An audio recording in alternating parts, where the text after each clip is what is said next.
Now, into our possession has come a whole bundle of documents going back to the implementation of the Human Rights Act in 1998. And what is really interesting about these documents, as the ECHR is written into British law, as we debate what's going to happen, what it's going to mean. Reform UK's radical welfare shake-up, the £230 billion bombshell. Right. If you're not already subscribed to UK Connors, now would be an excellent time to hit that subscribe button, because what I'm about to tell you will fundamentally change how you view Britain's welfare crisis. This isn't just another political announcement. This is a seismic shift that could save taxpayers £230 billion and reshape our entire social contract. Nigel Farage is about to drop what can only be described as a political bombshell. Tomorrow, at a press conference in London, the Reform UK leader will announce the most radical welfare reform proposal we've seen in decades. And frankly, it's about bloody time someone had the courage to say what millions of Britons have been thinking for years. Here's the explosive reality. Reform UK plans to prohibit all foreign citizens from applying for any form of welfare benefits. Full stop. No exceptions. No half measures. No political dance around the edges. If you're not a British citizen, you don't get access to our benefit system. It's that simple and it's that revolutionary. But wait, it gets more interesting. Farage isn't just talking about current foreign nationals. He's planning to raise the bar for obtaining British citizenship itself. We're looking at potential income requirements that would mean significantly fewer people qualifying for that coveted British passport. It's a double-edged approach that tackles both ends of the problem simultaneously. Now, before anyone starts shrieking about fairness, let's examine the numbers, shall we? Because the statistics are absolutely staggering, and they paint a picture that should make every taxpayer's blood boil. We're currently spending £266 billion annually on welfare. That's not a typo, £266 billion.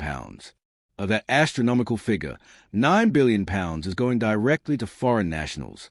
That's roughly £1 in every 30 of our welfare spending going to people who aren't even British citizens. Here's where it gets particularly galling. 1 in every 6 people claiming universal credit is a foreign national. 1 in 6. And when we look specifically at unemployment benefits, 1 in 5 claimants isn't even British. We're essentially running a global welfare service funded by British taxpayers, and apparently, we're supposed to smile and pretend this is perfectly reasonable.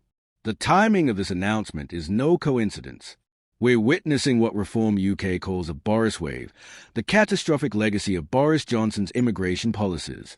Despite all his tough talk about controlling our borders, Johnson oversaw the arrival of 3.8 million people on long-term visas. Let that number sink in for a moment. 3.8 million.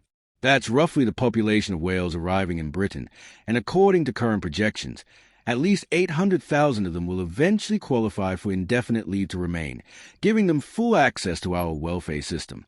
The financial implications are mind-boggling. These 800,000 individuals could cost British taxpayers £234 billion over their lifetimes. And here's the kicker. Reform estimates that about half of them will never work.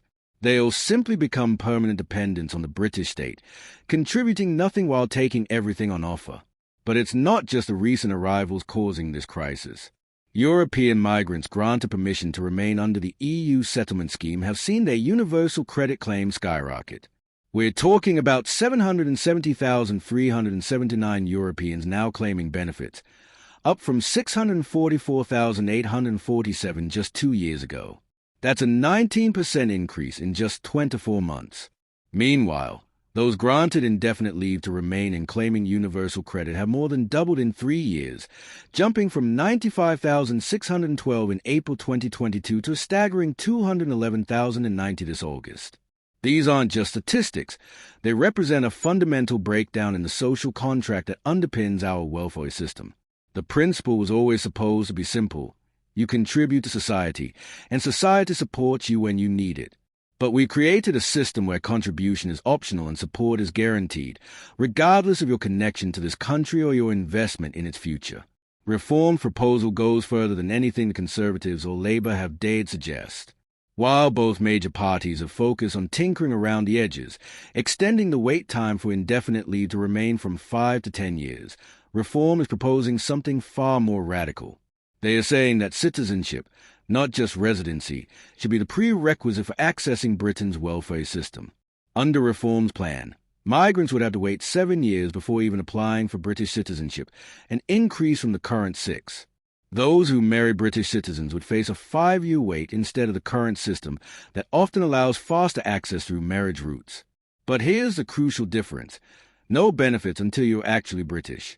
The political establishment is, predictably, having conniptions. Left-wing Labour MPs are already describing these proposals as cruel and punitive, warning that they might alienate voters from India, Pakistan, Nigeria, and Bangladesh. Belri Boadi, a Labour MP, claims that retrospectively applying these changes would be simply unjust and frankly cruel, apparently more concerned about the feelings of non-citizens and the financial burden on actual British taxpayers. This response perfectly encapsulates the problem with our current political class. They are more worried about offending people who shouldn't be accessing our welfare system in the first place than they are about protecting the interests of the British citizens who fund it. It's a perverted set of priorities that puts everyone else's interests before those of the people they are supposed to represent. The numbers tell the real story here. Net migration peaked at an absolutely unprecedented 906,000 in the year to June 2023. Nearly 1 million people in a single year. To put that in perspective, that's equivalent to adding a city larger than Birmingham to our population every 12 months. The pressure on housing, healthcare, schools, and yes, our welfare system is unsustainable. Even after the Conservatives implemented their supposedly tough new restrictions, bringing the figure down to 431,000, we're still looking at numbers that would have been considered catastrophically high just a decade ago. The idea that this is somehow under control is laughable. Lee Anderson, Reform's welfare spokesman, puts it perfectly when he says Conservatives and Labour have turned Britain into a food bank for the world at the expense of our own citizens. That's exactly what we become, a welfare service for anyone clever enough to navigate our pathetically porous immigration system. The scale of this betrayal becomes clearer when you consider the recent changes both major parties have made. The Conservatives banned foreign students and care workers from bringing family members, raised the skilled worker salary threshold to £38,700, and extended the qualifying period for indefinite leave to remain to 10 years. Labour promises similar measures, but with typical Labour caveat about allowing exceptions for those who make greater contributions to society, whatever that means. But Reform isn't interested in these half measures and bureaucratic fudges. They are proposing something elegantly simple. If you want access to British welfare, become British. If you can't or won't make that commitment, then you have no claim on resources provided by British taxpayers for British citizens. The beauty of this approach is its clarity. There's no room for interpretation, no bureaucratic discretion, no appeals to special circumstances. You're either British, with all the rights that entails, or you're not. And if you're not, then British taxpayers have no obligation to support you. This isn't about being cruel or heartless. It's about being rational and fair. Every pound spent supporting someone who hasn't committed to becoming British is a pound that could be spent supporting actual British citizens. Every housing allocation given to someone without citizenship is a home unavailable to a British family. Every NHS appointment used by someone claiming benefits they shouldn't have access to is healthcare denied to someone who's contributed to the system their entire life. The £230 billion saving Reform claims isn't just a number. It represents real money that could be reinvested in supporting British citizens, improving our crumbling infrastructure, or simply returned to taxpayers through lower taxes. Instead, we're hemorrhaging this money to support people who have made no long-term commitment to this country and may never do so. What makes this particularly infuriating is that we know roughly half of these benefit claimants will never work. They are not temporary recipients getting back on their feet. They are permanent dependents who have discovered that Britain offers a more generous welfare system than their home countries and have organized their lives accordingly. The reaction from political establishment tells you everything you need to know about how necessary these reforms are. They are more concerned about the political optics than the financial reality. They worry about alienating foreign nationals who can vote in our elections.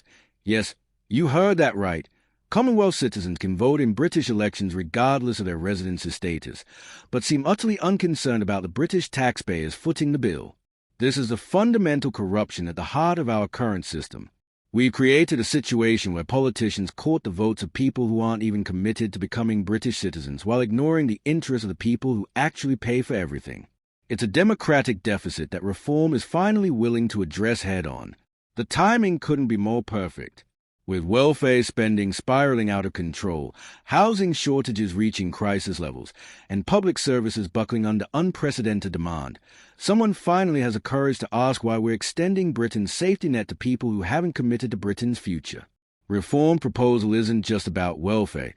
It's about redefining what it means to be part of British society. It's saying that rights come with responsibilities, that access to collective resources requires collective commitment, and that citizenship means something more than just a convenient way to access benefits.